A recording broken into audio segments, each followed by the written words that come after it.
지금까지 고령사회니 저출산이니 저성장이니 뭐 팬데믹이니 그런 지금 우리가 살고 있는 사회를 지배하는 현상을 얘기했고 그 다음에 거기에 따른 좀 그 어브노멀이 아니라 뉴노멀이 어떻게 나타났는가 얘기했고 그리고 세계화하고 디지털화가 어떤 영향을 미쳤는가 그걸 얘기했습니다. 이거에 따라서 우리나라의 이제 현재 상황과 향후 어떤 상황이 벌어질 건가에 대해서 한번 예측해 보도록 하겠습니다. 먼저 감시 체계는 이제 강화가 됩니다. 예, 그리고 이게 점점 확대가 될 겁니다. 첫째, 국내에 조사한 거에 따르면 감시 카메라가 800만 대가 있다고 그래요. 요 800만 대만 있다고 하더라도 9초에 한 번 사람이 노출된다는 거예요. 우리가 집안에 있지 않고 밖에 나가서 돌아다니면 보행을 하거나 그러면은 우리가 한 번씩 노출된다는 거죠. 근데 사실 이것뿐만 아니라 요즘은 자동차 한 반 이상의 우리나라 자동차가 1100만 대가 뭐 넘는 걸로 알고 있는데 거기에 반 이상의 블랙박스가 다 달려 있잖아요.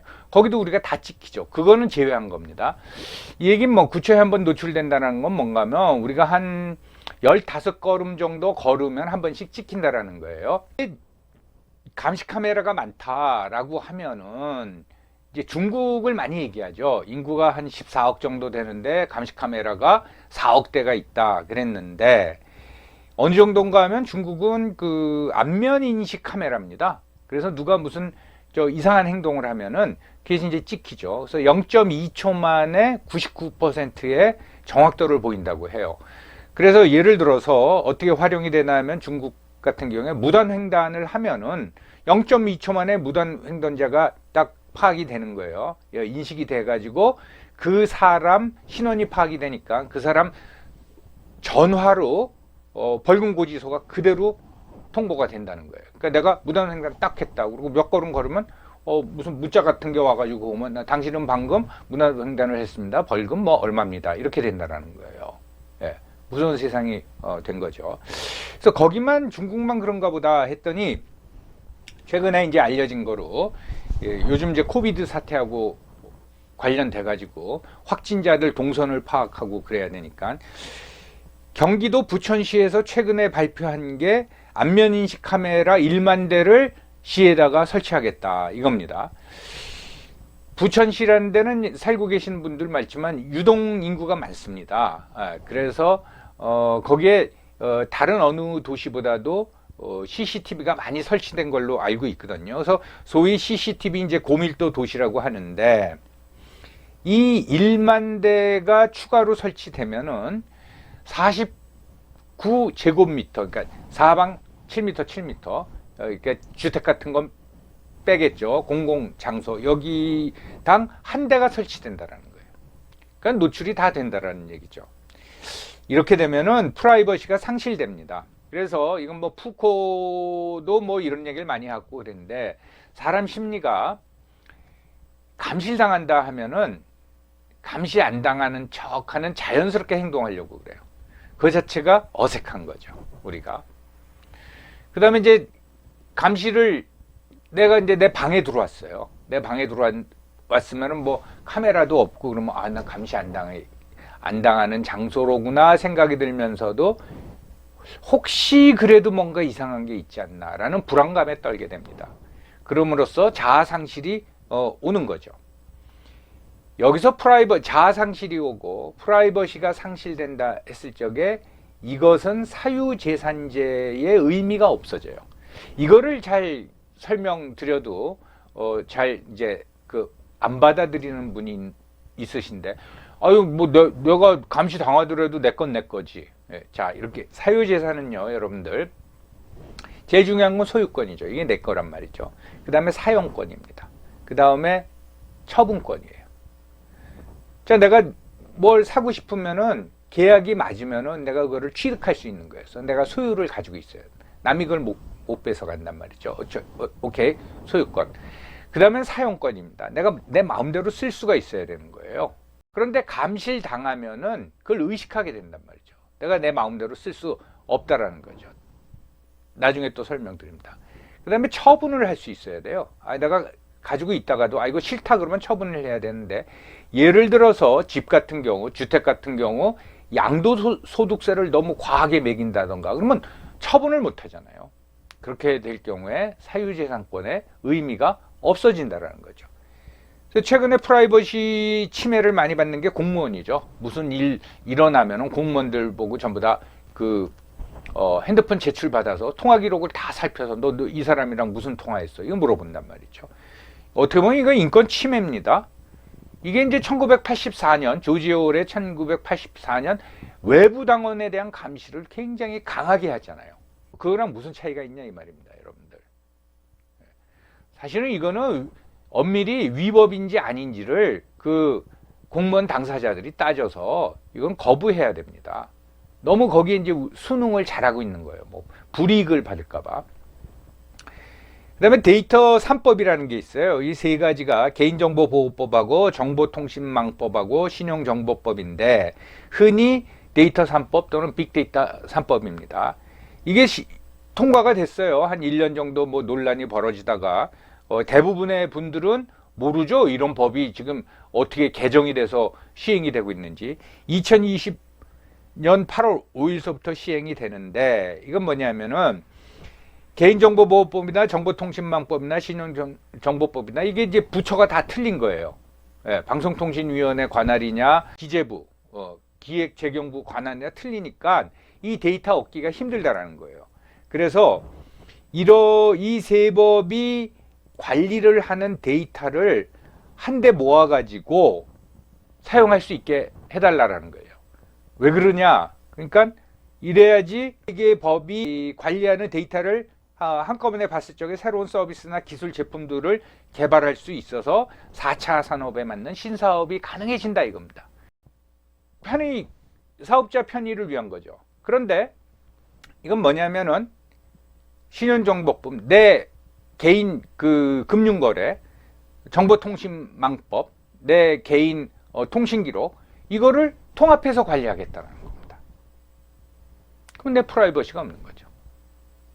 내가 누구랑 무슨 내용을 통화했는지. 여러분들이 카톡, 요즘은 뭐 문자를 별로 하니까 카톡을 매일 검사받는다고 생각해 보세요. 그러니까 카톡 내용이랑 뭐 신용카드 쓴 거, 또 현금 쓴 거, 뭐 이런 거, 그런 거 등등을 다 모아가지고 누가 그걸 관리한다? 그건 프라이버시가 없는 거죠. 예. 근데 이게 지금 벌써 되고 있습니다. 시행되고 있어요. 그다음에 아시지만 위치 추적 앱이 있습니다. 이 광고도 합니다. 이 문구들은 광고 나온 거를 제가 이제 직접 따온 거예요. 뭐라 그러냐면 사랑하는 이들의 안전을 위한 실시간 위치 확인. 그러니까 내가 내 자식을 사랑해. 그러면은 내 자식들이 실시간 어디 있는지 그걸 알려주는 앱이란 말이죠. 그걸 이제 꼬시려고 사랑하는 이들의. 당신이 사랑하니까 걔가 위험한 데 있는지 없는지 알아야 될 거 아닙니까? 이렇단 말이죠. 꼭 뭐 사랑하는 사람들한테만 이게 사용이 되겠어요? 예를 들면 뭐 직장에서 전부 다 이 앱을 깔아가지고 전 직원이 지금 어디 있나 그걸 확인한다. 끔찍한 거죠. 그리고 또 뭐라면 친구의 출발 도착 알람을 실시간 통보받을 수 있다. 그러니까 뭐 여러분이나 제가 무슨 뭐 여자친구 남자친구를 스타벅스에서 기다리고 있으면은 2시에 만나기로 했는데 지금 어디쯤 오나? 언제쯤 올까? 이걸 알려준다라는 거죠. 꼭 그러면서 살아야 됩니까? 그것뿐만 아니라 사랑하는 이들의 실시간 위치 및 이력, 이동 경로를 이동 경로까지 확인해 준다라는 거예요. 학교에서 집으로 왔다. 그러면은 어딜 거쳐서 왔는지를 다 가르쳐 주겠다라는 거죠. 내가 하루 종일 어느 경로로 다닌 거를 누가 안다. 뭐 물론 비밀스러울 건 없지만 굉장히 기분 나쁜 거죠. 내 프라이버시가 없는 거죠. 지금 이제 이런 세상이 실제로 벌어지고 있는 겁니다. 이런 세상이 이제 됐습니다. 그 다음에 이제 자율주행 자동차 얘기가 많이 나와요. 블랙박스, 뭐 자율주행 자동차. 여러분 블랙박스, 내비게이션, 또 하이패스, 자동차 이동 경로를 다 안단 말입니다. 여기서 여러분들한테 말씀드릴 게, 그거 좀 남이 알면 어떠냐? 당신이 죄만 안 지면 되지 않느냐? 절대로 그렇지 않습니다. 프라이버시라는 거는. 자, 제가 지금 이제 동영상을 찍으면서 뭐 이런 붉은색 넥타이를 메고 양복을 입고 와이셔츠를 입었단 말입니다. 그걸 여러분들이 이렇게 보면서 저 사람 본색 양복에다가 빨간색 와이셔츠 맸네. 그거 해야 되지. 이게 얼마짜리고 언제 사고 그거를 남이 꼭 알 필요는 없잖아요. 대중자동차가 되면은 이제 블랙박스도 마찬가지고 뭐냐면 이거는 나의 사적인 공간이 아닙니다. 1960년대, 70년대 미국 사람들이 조사한 게 있어요. 이 프로포즈, 부부들한테 프로포즈를 어디서 받았느냐. 대개 이제 남성이 여성한테 프로포즈 하지 않습니까? 그걸 물어봤더니 차 안에서 제일 많이 받았대요. 그래서 영화 같은데 봐도 뭐 요즘은 그런 게 없지만은 옛날 로맨스 영화 같은 데면 차 안에서 프로포즈 하잖아요. 그 다음에 그 두 연인이 뭐 키스를 하고 그러잖아요. 이런 사적 공간이 이제는 아닙니다. 차 안에서 왜 프로포즈를 많이 했겠어요? 이게 사적 공간이라고 생각했기 때문이죠.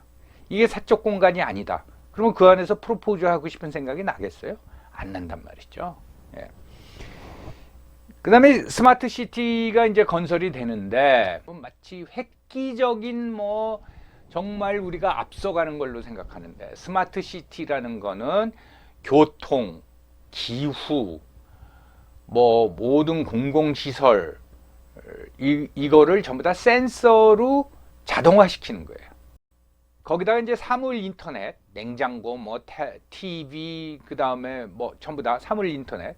요즘도 광고 나오잖아요. 어머 보일러 안 껐네. 뭐 스마트폰으로 끄고 집에 들어가기 전에 미리 난방을 시키기 위해서 30분 전에 보일러를 켜고 뭐 이런 거잖아요. 스마트 시티는 이걸 통합 관리합니다. 그러니까 수많은 센서가 깔리는 거예요. 우리나라의 센서가 몇 개냐? 그거 정확히 몰라요. CCTV가 몇 대냐? 개인이 설치한 것까지 그걸 모르듯이 모르는데 일반적으로 5천만 개의 센서가 깔려 있다고 봅니다. 그거보다 훨씬 더 되죠. 왜냐하면은 이 전화기 스마트폰 자체도 센서죠. 위치 추적을 다 받으니까 이 센서를 통합 관리를 해요. 그럼 어떤 현상이 나타나느냐? 누가 알고자 하면은 내가 몇 시에 냉장고 문을 열었는지 닫았는지, 내가 출입문을 몇 시에 열고 나가고 몇 시에 열고 들어왔는지, 불을 몇 시에 껐는지 내 일상생활을 다 파악할 수 있는 거죠. 거기다 요즘은 그 새로 지은 아파트가 보니까 변기 물 내리는 것도 다 센서를 달아놨더라고요. 그러니까 내가 언제 일을 받는지까지도 다 한단 말이죠. 그런 도시에서 사는 게 참 마음이 편할까요? 네. 아마 그런 스마트화가 전국적으로 일어나면은 아마 한 사람당 적어도 10개 이상 인구 한 명당 10개 이상의 센서가 깔릴 겁니다. 네. 그걸 통합 관리가 할 수가 있습니다. 그게 5G 인공지능이에요. 그런 시대가 오고 있습니다. 그래서 저는 스마트 시티 건설에 프라이버시를 보장할 수 있는 방안을 넣어야 된다고 생각합니다. 그건 나중에 또 말씀드리겠습니다. 프라이버시하고 관련해 가지고 여러분, 구글은 내가 어디 있는지, 몇 걸음을 걸었는지, 스마트워치 차면은 몇 박수가 얼마 있는지 다 알고 있어요. 뭐 내 주치의나 뭐 내 가족들은 알고 있어야 되겠죠. 근데 구글이 나랑 무슨 상관이 있어요? 그걸 왜 알고 있어야 됩니까? 건강보험공단 또는 금융자료, 뭐 통신기록, 통신 3사가요. 국가가 그 뭐 자료 달라 그러면 다 줘요. 그 위법입니다. 사실은. 예. 건강보험공단 가보세요. 내가 무슨 약을 처방 받았는지, 내가 뭐 무슨 아닌 말로 치질 수술을 했는지 뭐 했는지 다 알잖아요. 이게 프라이버시의 소멸은 사유재산의 소멸로 이어진다는 걸 다시 저는 강조하고 싶습니다. 내가 철저하게 감시를 받고 내가 내 사유재산도 못 갖고 그럼 내 자아를 어디 가서 찾아야 돼요? 또 무슨 현상이 나타나냐면은 또 한 가지 말씀드리면은 최근에 논란이 됐던 이제 전자금융거래법 있어요. 아직 통과되지 않았습니다. 이 법을 가지고 우리나라 금융위원회하고 한국은행하고 이제 싸움을 벌이고 있는데 이 내용이 뭔가 하면은 전자금융, 쉽게 말하면 네이버페이나 카카오페이입니다. 우리가 그걸 사용하잖아요. 아직은 그렇게 일반화되지는 않았지만 사용하잖아요. 그러면 그 자료를 누가 관리하느냐? 지금은 이제 한국은행이 관리하고 있는 것 같아요. 근데 이걸 금융 결제원에다가 해라. 그래서 금융위원회가 관리를 하겠다. 그러니까 뭐냐면 카카오페이나 네이버페이 쓴 거를 금융위원회는 정부기관이잖아요. 그걸 다 알아야겠다라는 겁니다. 이거 가지고 이제 싸우고 있어요. 안 된다. 이거 빅브라더다. 지금 그런 시도가 계속 일어나고 있는 거예요. 아까 말씀드린 빅데이터 3법뿐만 아니라 이건 또 말씀드리고, 말씀드린 대로 사유재산, 소유권, 사용권, 처분권이 보장돼야 되는데 내 사용 내역을 누군가 다 안 되면, 특히 국가가 다 안 되면, 여러분들 혹시 자녀를 가지고 계신 분한테 용돈을 이렇게 주면은 너 어디다 썼니? 그거 다 확인합니까? 거꾸로 내가 부모로부터 용돈 받았는데 뭐 한 30만 원을 받았는데 근데 매달 너 어디다 썼어? 일일이 다 기록해. 그건 아니죠. 그렇죠? 예, 이런 문제가 있고, 그다음에 대한민국의 이제 친중화가 엄청나게 빨리 진행되고 있어요. 이건 굉장히 조심스러운 문제인데 이거를 이제 차이나이제이션이라 그럴까 또는 차이나제이션이라고 할까 하는데, 전체 수출의 한 25% 정도, 수입도 마찬가지고. 그럼 뭐 중국 어떤 영향을 받는 게 너무 당연한 거 아니냐, 그럴 수 있죠. 근데 이 친중화는 어떤 문제가 있냐면은, 중국은 자본이 들어오면은 사람도 같이 따라 들어와요. 그래서 최근 몇 년간 1대1로가 확대되면서 그 아프리카 국가들하고 동남아시아 국가에서 반발이 나오는 게 그거 아닙니까? 뭐 20억 달러 차관을 줘서 공사를 항만 건설을 해주겠다. 그래서 와 좋다 하고 했더니 공사 인부를 같이 보내버리잖아요. 그리고 그 사람들이 집단 거주를 한단 말이죠. 즉 자본이 따라 들어오면 사람이 따라 들어오고, 사람이 따라 들어오면 집단 거주를 하면서 자기네 문화를 또는 관습을 한단 말이죠. 이게 현지인하고 안 맞는 수가 있단 말이죠. 그러면 이제 갈등이 일어나는 겁니다. 그 조선족을 포함한 이제 중국에서 오신 분들이 한 110만 명 정도가 거주하고 있는데 더 친중화가 돼서 뭐 150만, 200만이 됐을 적에 어떻게 됐을 것이냐. 굉장히 일방적이죠. 옛날 2016년도 사드 사태 때 봐도 그 영향력 행사가 굉장히 일방적이란 말이죠. 이건 이제 핀란다이제이션이라 그러는데, 여러분 핀란드라는 나라, 이게 소련하고 그 국경 길이가 굉장히 깁니다. 굉장히 추운 지역에. 그래서 한 1000km가 넘어요. 1939년에 이제 전쟁을 하거든요. 핀란드 사람들은 그 전쟁은 결국은 핀란드가 져요. 소련한테 어떻게 이기겠습니까? 결국 지는데 그걸 이제 겨울전쟁이라고 해가지고 한 석 달, 100일 동안 진행이 됐습니다. 굉장히 자부심을 갖습니다. 그러니까 어떤 피해로 보면은 소련군이 한 10배 가까운 피해를 봐요. 예, 겨울전쟁이라고 핀란드, 그 영화로도 나와 있습니다. 결국은 그 전쟁에 집니다. 저항을 했지만. 그래서 국토의 10%를 뺏겨요.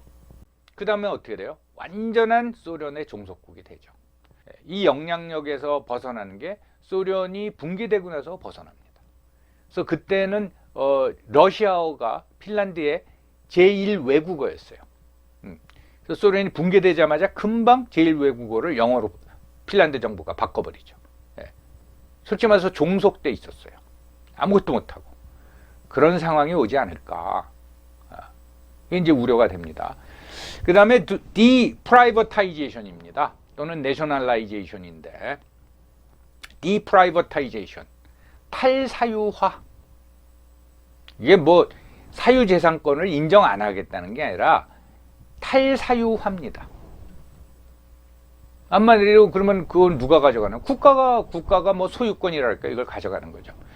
무슨 얘기냐면은 우리나라 대기업들 중에서 그 빚이 많은 기업들이 많습니다. 사업 실적은 좋지 않고.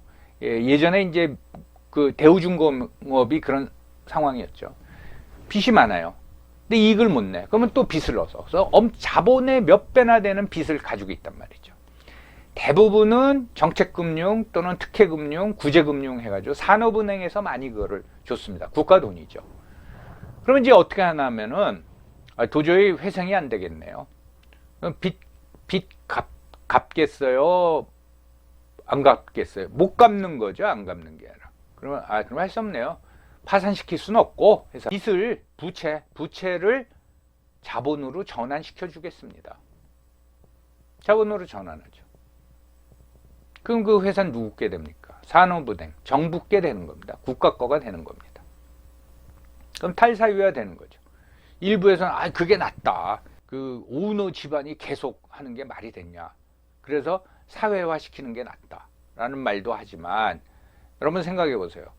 민간인이 경영을 잘못해가지고 빚 많이 지고 빚도 못 갚고 그래서 자본 전환이 돼가지고 부채가 그래서 그 국가가 경영권을 장악했다. 그러면 그 경영진은 누가 올까요? 정부하고 친한 사람들이 오는 거죠. 지금 사실 그런 일이 뭐 벌어지는 거 아닙니까? 예를 들면 한전은 기업입니다. 상장 기업이잖아요. 포철 상장 기업, KT 상장 기업. 근데 오너가 없죠. 그러니까 최고 경영진을 누가 임명합니까? 정부가 막 임명하죠.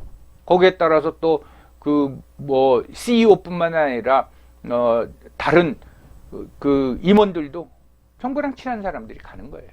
그건 맞냐 이겁니다. 그건 옳으냐 이 말입니다. 예, 그런 게 이제 나타나고 그 다음에 사회 등급 제도가 도입이 될 것 같아요. 부채도 많이 늘어나고 이건 이제 중국서 벌써 하고 있는 거 아닙니까? 우리가 신용 등급은 있죠. 예, 은행권이 여러분들 신용 등급을 다 그 그레이드를 매겨놨잖아요. 거기에 따라서 대출 상한액이나 이런 게 마이너스 통장 뭐 그 한도가 나오고 그러잖아요. 이게 전체적으로 이게 중국서 도입했거든요. 예. 이게 도입이 됩니다. 이거는 꼭 금융뿐만 아니라 금융 등급뿐만 아니라 이 사람이 세금을 꼬박꼬박 잘 냈는지 이 사람이 무슨 뭐 교통 위반을 많이 했는지 심지어 쓰레기 분리수거를 제대로 했는지 이것까지 종합해 가지고 등급을 매기는 거예요. 거기에 따른 제재를 가합니다. 중국이 5등급으로 갑, 을, 병, 정, 무 5등급으로 했는데 맨 마지막 등급은 고속열차를 타지 못해요. 호텔 예약도 못합니다. 통제죠, 통제. 예. 뭐 예약 취소를 많이 한다, 그래서 이제 통제를 가하는 겁니다. 이게 이제 도입이 될 수 있다. 이제 그 다음에 디지털 화폐 도입될 것 같아요. 이건 가상화폐 또는 비트코인하고 틀립니다. 종이 돈을 국가가 없애는 거예요. 그건 뭐 지갑에다가 뭐 돈을 넣고 다녀요. 잃어버릴 수도 있고.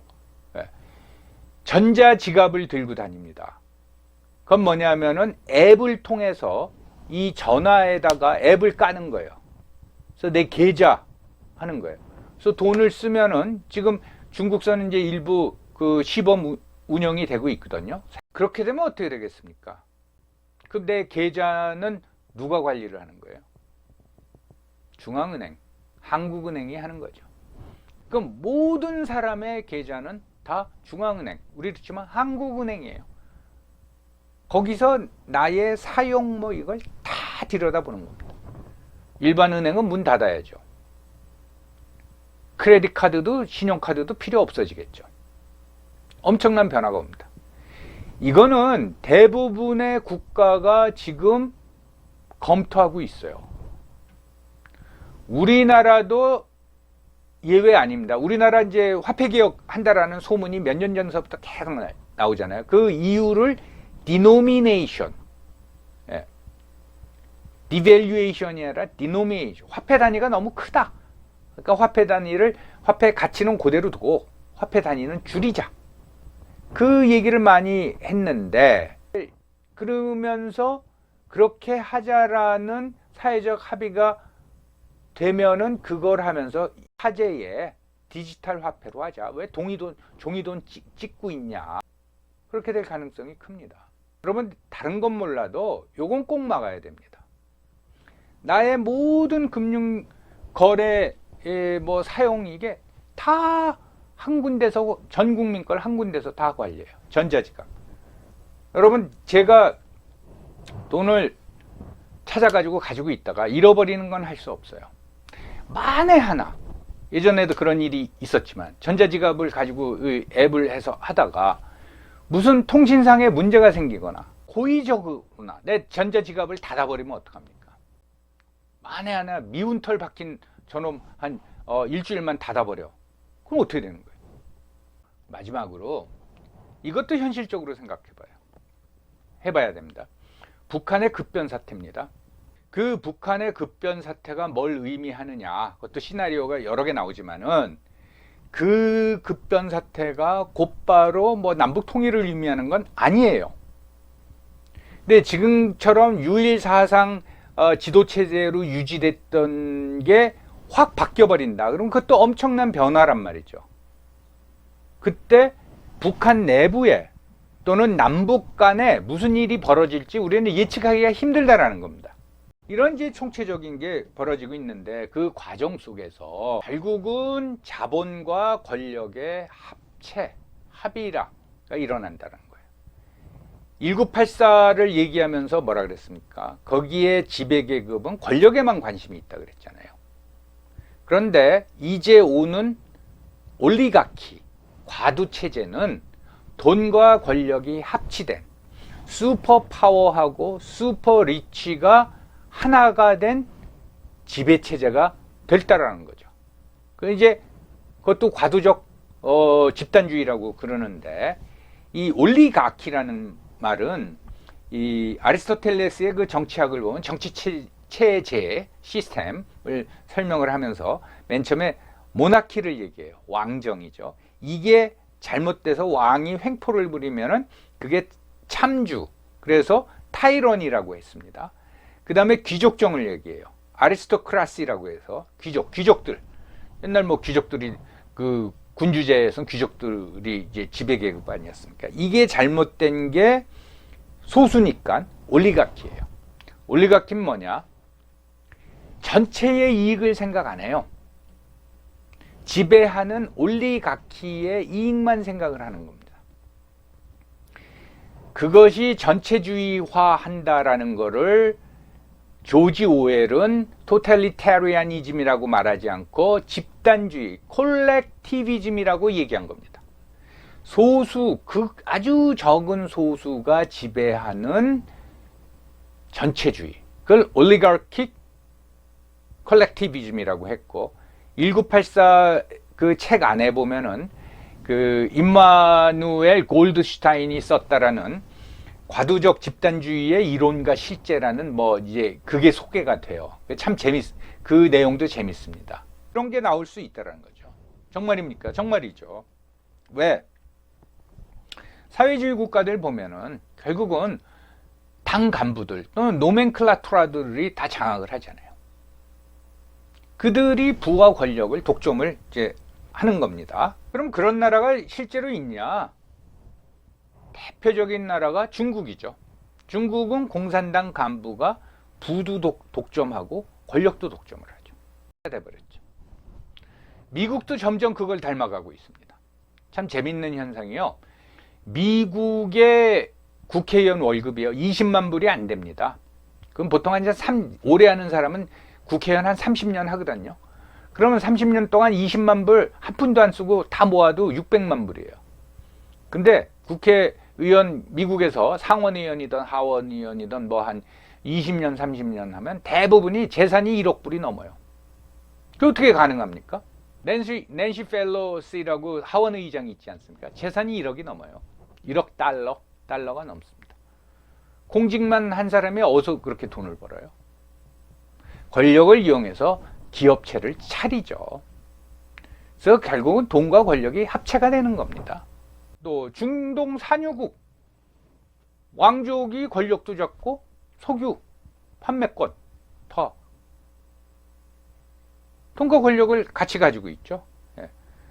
뭐 남미 국가 중에서는 옛날에 엘살바도르, 지금 필리핀도 비슷한데 뭐냐면 한 12개 패밀리가 전체 국토의 80%를 소유하고 있어요. 그 사람들이 다 가족 중에 한 명은 국회의원 또 다 나가 있고, 이건 돈과 권력이 합체가 되는 거죠. 그래서 과도적 집단주의. 제가 말씀드리는 과도적 집단주의에 대해서 이해하시기 바랍니다. 이게 성립이 된다는 거죠. 그렇게 될 것 같냐? 그렇게 될 것 같다라는 거죠. 쭉 설명을 드렸잖아요. 이걸로 또 못 마치고 하나 더 남았습니다. 다음에는 그렇게 됐을 적에 우리나라가 어떻게 변할 것이냐. 그에 대해서 그렇게 뭐 시간 오래 걸리진 않겠죠. 설명을 드리고 4부 영상은 이걸로 마치도록 하겠습니다.